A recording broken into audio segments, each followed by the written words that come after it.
Hello everyone, so welcome you all to Ashok Tutorials, Meghalaya's first Mtet channel. So as you know, we have been discussing, question paper of Mtet LP, that is paper 1, series A of the last examination which was held last December, right? So we have discussed question number 1, 2 up to which number we have discussed. We have discussed it up to 15 number, right? Number 15 we are done with. So today in this part 2, this will be the last part of this, CDP portion. All right, so today we shall deal with question number 16. So let us see what we have in question number 16.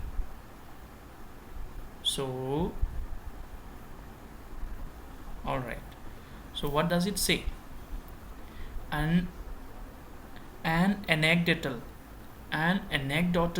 record serves to, so what is the function of an anecdotal record? Document a student's behavior in a specific situation, or it means to provide a holistic view of students' behavior, or assess a student's academic progress, or keep track of the student's attendance. So which one do you think will be the correct answer? So of course, not number D, not number C, not number B. So what is the correct answer? The correct answer is option number A. All right, let's see question number 17. So which of the following is not? So whenever you hear the word not, it becomes a negative sentence, so you have to be very careful. So what does it say? Which of the following is not a principle of inclusive education? So you know that of course there are certain principles for inclusive education, there are certain principles for integrated education, right? So it says that which one among the following is not a principle of inclusive education? So before that, you should understand what do you mean by inclusive education.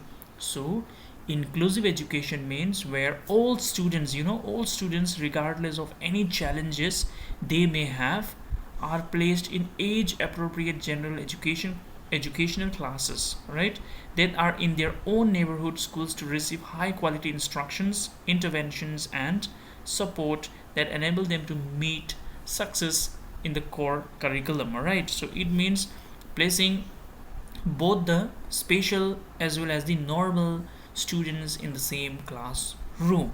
So which one will not be the principle? Respect, participation, access, equity. What do you think?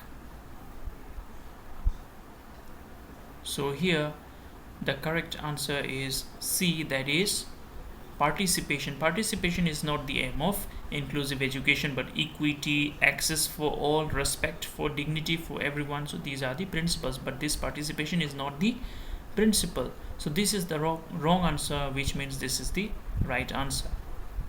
Understood? No? Good. Let's see question number 18.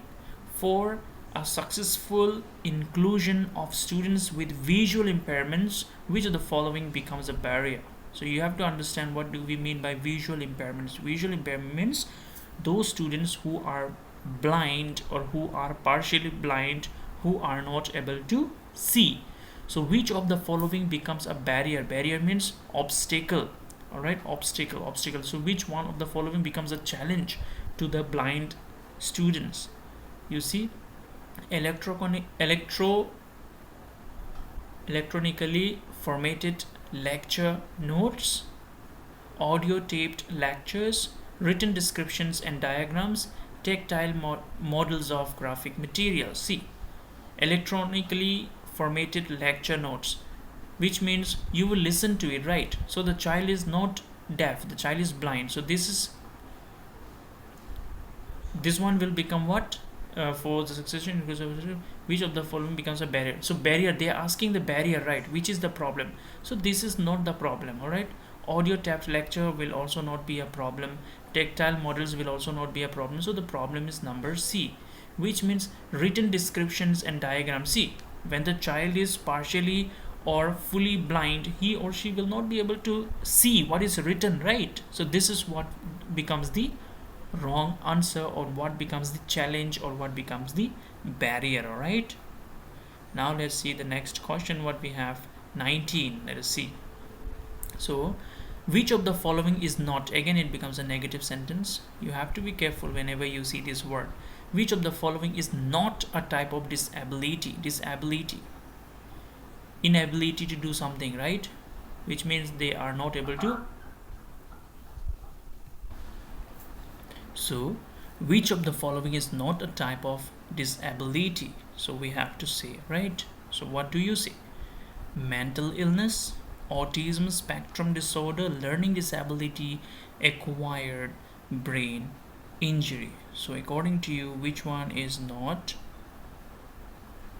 a type of disability? Autism is a disability, all right. Learning disability, the word itself says disability. Acquired brain injury and mental illness.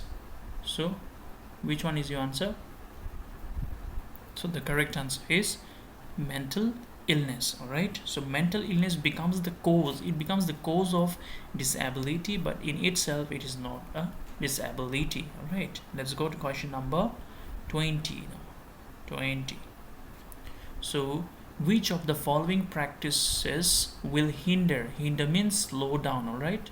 Which of the following practices will hinder successful inclusion of students with hearing impairments? So you have to see what hearing, which means deaf, right? Deaf. So which of the following options will slow down the successful inclusion of deaf children or hearing impaired children? Allowing extra time for processing information, captioning on strips for announcement or video, enhancing lip reading conditions in classroom, or relying extensively on lecture method of teaching. So see, this is a very simple question. What do you see here in number D? You see relying extensively on lecture method of teaching.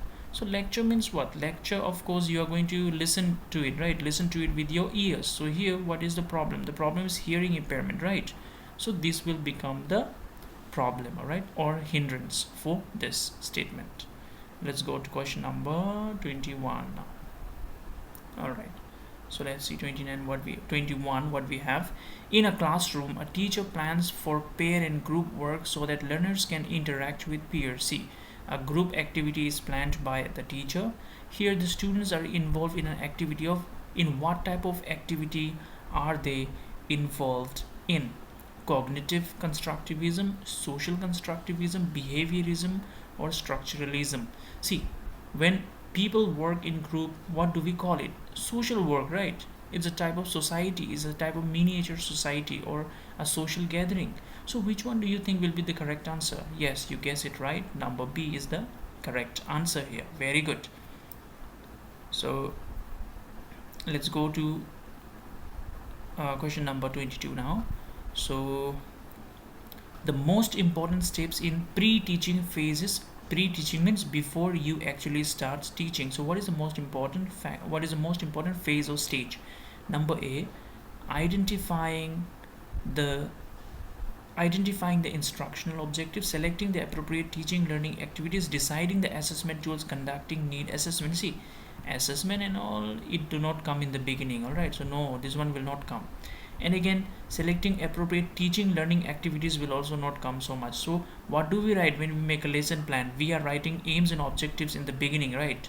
So of course the objectives will come first, which means your correct answer is option number A. Good. Let's see the next one now. In the practice of teaching skills, the technique which is used as a correct response situation to strengthen the response given by the pupil is prompting, seeking further information, refocusing, or redirection. Which one do you think will be your correct answer? So see, all of us who has done this one B.Ed or D.L.Ed, you know what a micro teaching is, right? Micro teaching we all have practiced, right? Practice teaching we have done. So in that, in micro teaching skills, we have different type of skills like this: prompting, then seeking further information, then skills of explaining, then skills of stimulus variation, right? Then skill of redirection, reinforcement, refocusing. So suppose here they are asking, in the practice of teaching skills, all right, the technique which is used as a correct response. Suppose somebody have given the correct answer, right, correct response situation to, then suppose you have asked the student about who is the Prime Minister of India. Then the student said it is uh, Prime Minister Narendra Modi is the Prime Minister of India. Then to the entire class you will say again, yes, you are right, the Prime Minister of India is Shri Narendra Modi. So what are you doing? Are you prompting or seeking further information or refocusing or redirecting? Of course you are refocusing, you are saying it again, right? Now let's go to question number 24. So a learning style that the learners choose to learn by listening is known as C. Listening. All of you, I believe that you love listening to music, you love listening to songs, right?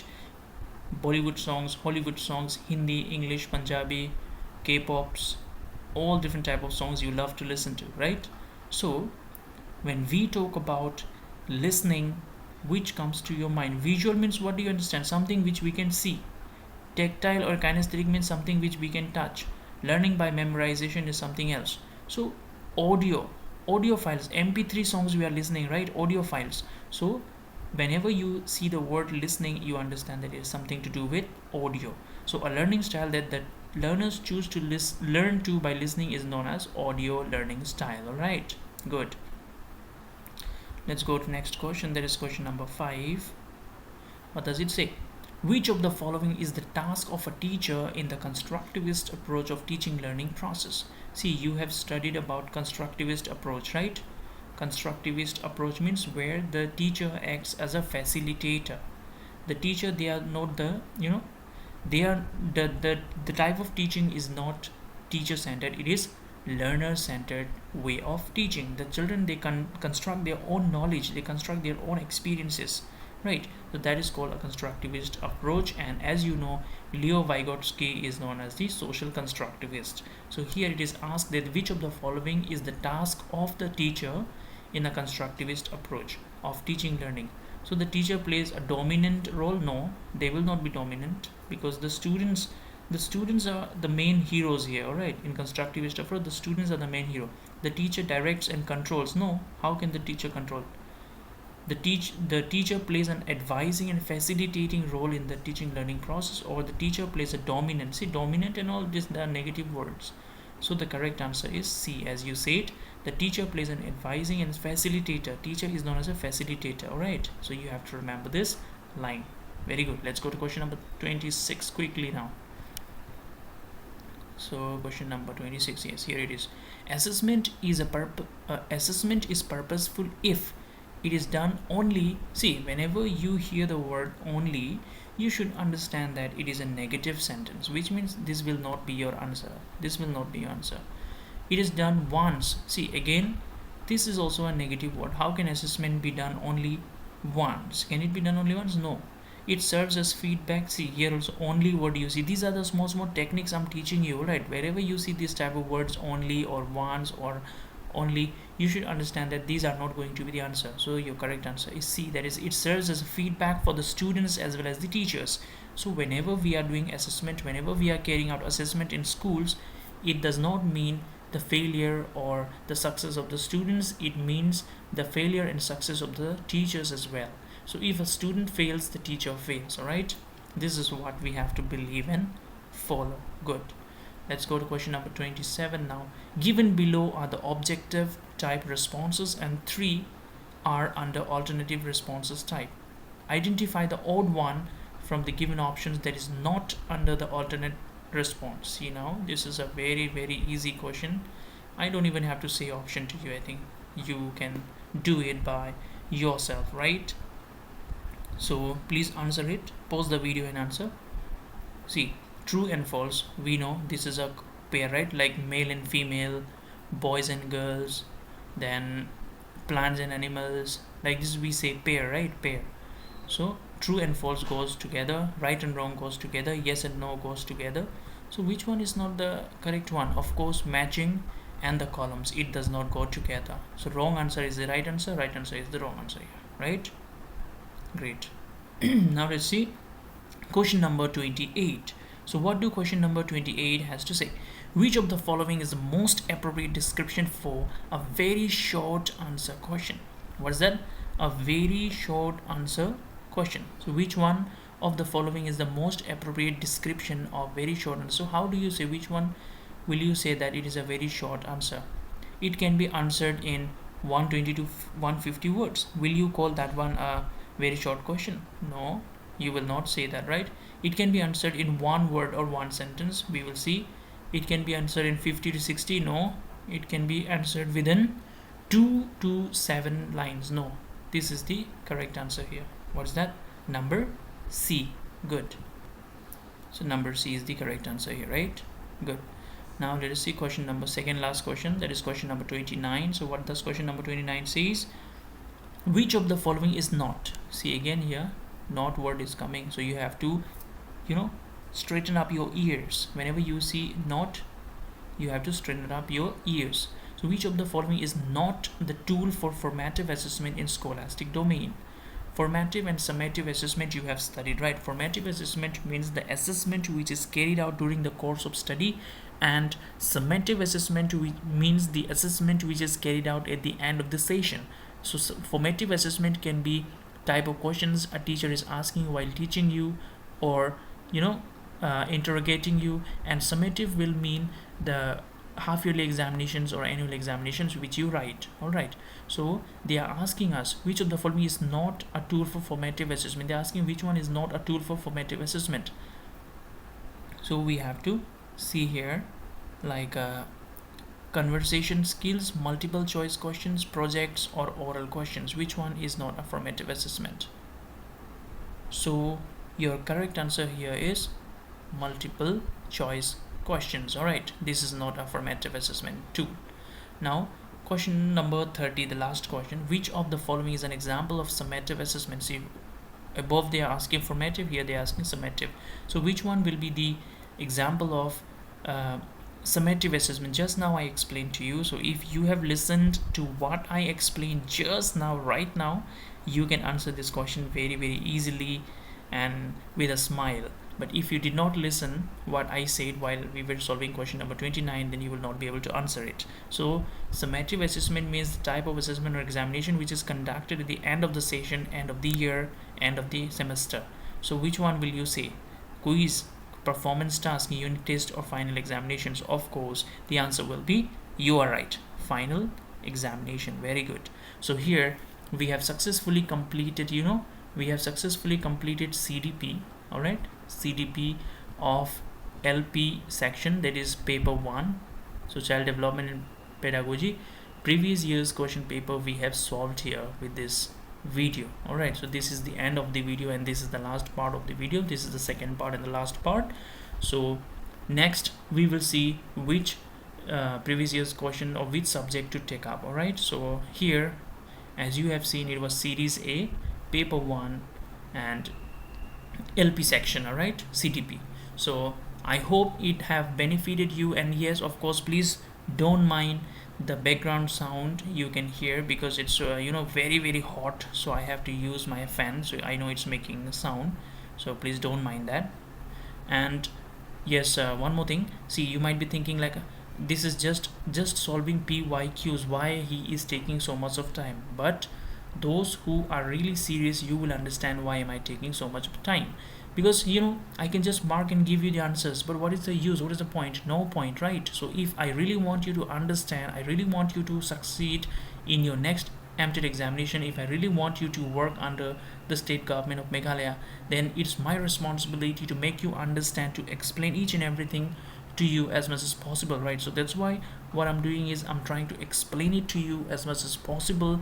I am giving you the reasons, I am giving you the logic, I am giving you the hint, I'm giving you the techniques how to solve the questions, right? So this is how, if you are really listening seriously to whatever I am teaching you, whenever you go to examination, when you're going to write your exam, you will not regret listening to my lecture today.